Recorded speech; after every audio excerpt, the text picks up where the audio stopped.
everyone, welcome back to my channel. So I hope you all are doing good, well and fine. We have been covering about transportation since so far और हमने transportation in water खत्म कर दिया था.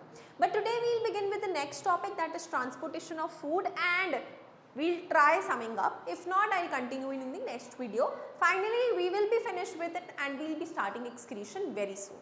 तो चलिए आइए start करते हैं about the transport of food and other substances. So far we have discussed the transport of water and mineral in plants. ठीक है, ऑब्वियसली हमने जाइलम के through transport of water and mineral study किया है. Now let us consider how the products of metabolic processes, particularly photosynthesis, right. What happens is we all know that there is a plant में खाना कहाँ बनता है? The food is made here in the leaves. यहाँ पे खाना बनता है, ठीक है, during photosynthesis. Now this food has to be moved from leaves to the other parts of the plant, क्योंकि ज़रूरी है यहाँ से खाने बनने को जगह जगह ट्रांसलोकेट करना. I am using the word translocate, ध्यान से सुनना. तो खाने को इधर उधर पहुँचाने के लिए हम ट्रांसपोर्टेशन को क्या बोल देते हैं? ट्रांसलोकेशन. ठीक है जी. This transport of soluble products of photosynthesis is called as translocation. Very important कि ये जो हम ट्रांसपोर्ट करते हैं फोटोसिंथेसिस के घुले हुए प्रोडक्ट्स का, इसे ट्रांसलोकेशन कहते हैं. And it occurs in the part of the vascular tissue known as phloem. और ये कहाँ पर होती है? ये होती है हमारे वैस्कुलर टिश्यू में, जिसे हम फ्लोएम के नाम से जानते हैं. तो एक और जाइलम के जैसा पाइप लाइक स्ट्रक्चर प्रेजेंट होता है जिसे फ्लोएम कहा जाता है, जो फूड को ट्रांसलोकेट करने में मदद करेगा. ठीक है. Beside the products of photosynthesis, the phloem transports amino acids and other substances. Photosynthesis के प्रोडक्ट्स तो ये ट्रांसफर करते ही करते हैं, साथ में और क्या क्या करते हैं? Amino acids and several other substances. These substances are specially delivered. वो कहाँ डिलीवरी देके आते हैं उन substances की? To the organs, storage organs basically, जहाँ पे खाना स्टोर होता है. और वो स्टोरेज ऑर्गन रूट्स में भी है, फ्रूट्स में भी है, सीड्स में भी है, and some other growing organs as well. तो ये सब डिटेल आपको पता होनी चाहिए कि ये कहाँ कहाँ पे जाता है खाना. डिटेल में एनसीईआरटी पढ़ोगे तो एक एक लाइन में मीनिंग लिखा हुआ है. ठीक है. The translocation of food and other substances takes place in sieve tubes with the help of the adjacent companion cells in both upward and downward direction. That means phloem का जो transport है वो multi veg है, ऊपर नीचे दोनों तरफ. ठीक है. ऑल्सो फ्लोएम के कॉम्पोनेंट्स क्या क्या है? What are the components of phloem? हमने जैसे जाइलम पढ़ा था, जाइलम एक टिश्यू है, उसके खूब सारे सेल्स होंगे. उसी तरीके से फ्लोएम भी एक टिश्यू है जिसके काफी सारे सेल्स हैं. That is the sieve tubes, that is the companion cells, that is phloem parenchyma and phloem fibers. Okay. Next, unlike transport in xylem which can be largely explained by simple physical forces. याद कीजिए कौन कौन सा physical forces पढ़े थे हमने xylem में. एक हमने पढ़ी थी root pressure theory for short heighted plants, correct. और लंबे प्लांट्स में हमने पढ़ा था ट्रांसपिरेशनल पुल थ्योरी, जहां पे ट्रांसपिरेशन हो जाने की वजह से सक्शनल फोर्स लगता था. ठीक है. So unlike xylem which can be largely explained by simple physical forces, the translocation in phloem is achieved by utilizing energy. तो इसका मतलब फ्लोएम का जो ट्रांसपोर्ट है वो कैसे होता है? एनर्जी से. Very interesting point, very interesting point.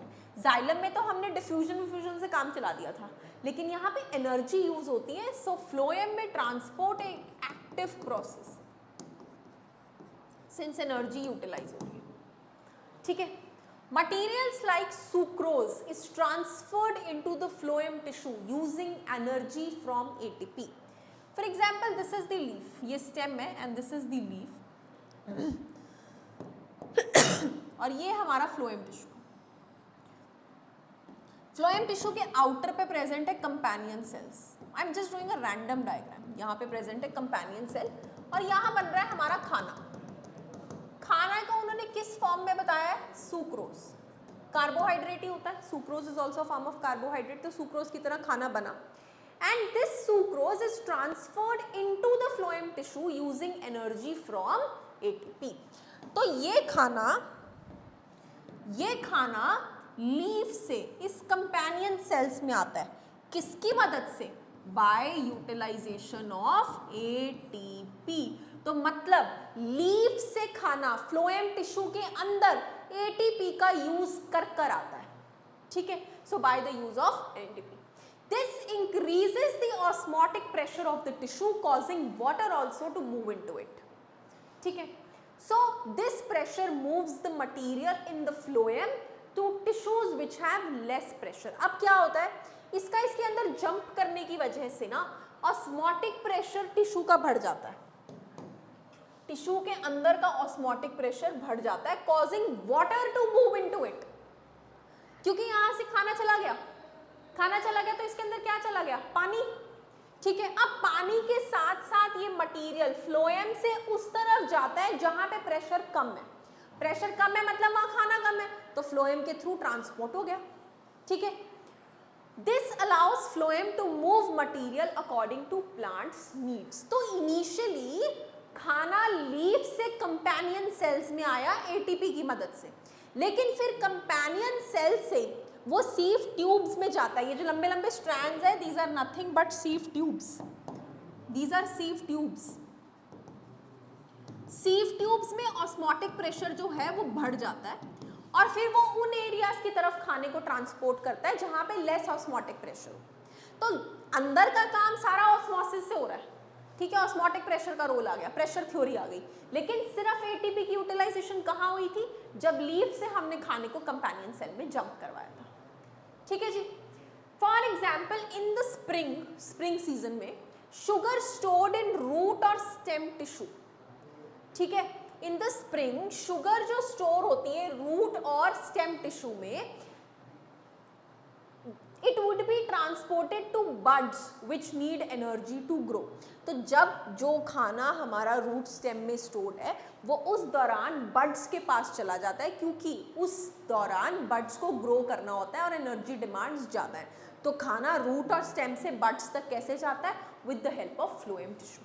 क्योंकि ऑस्मोटिक प्रेशर हमारा यहाँ हाई है तो वो towards the low osmotic pressure region that is the buds वहाँ की तरफ मूव कर जाता है। That is how phloem makes the food move in plants, ठीक है जी। So this was about transportation in plants, where we have completed the entire explanation for transportation. The next thing which I would be starting would be the excretion. So that's all for today. Thank you so much.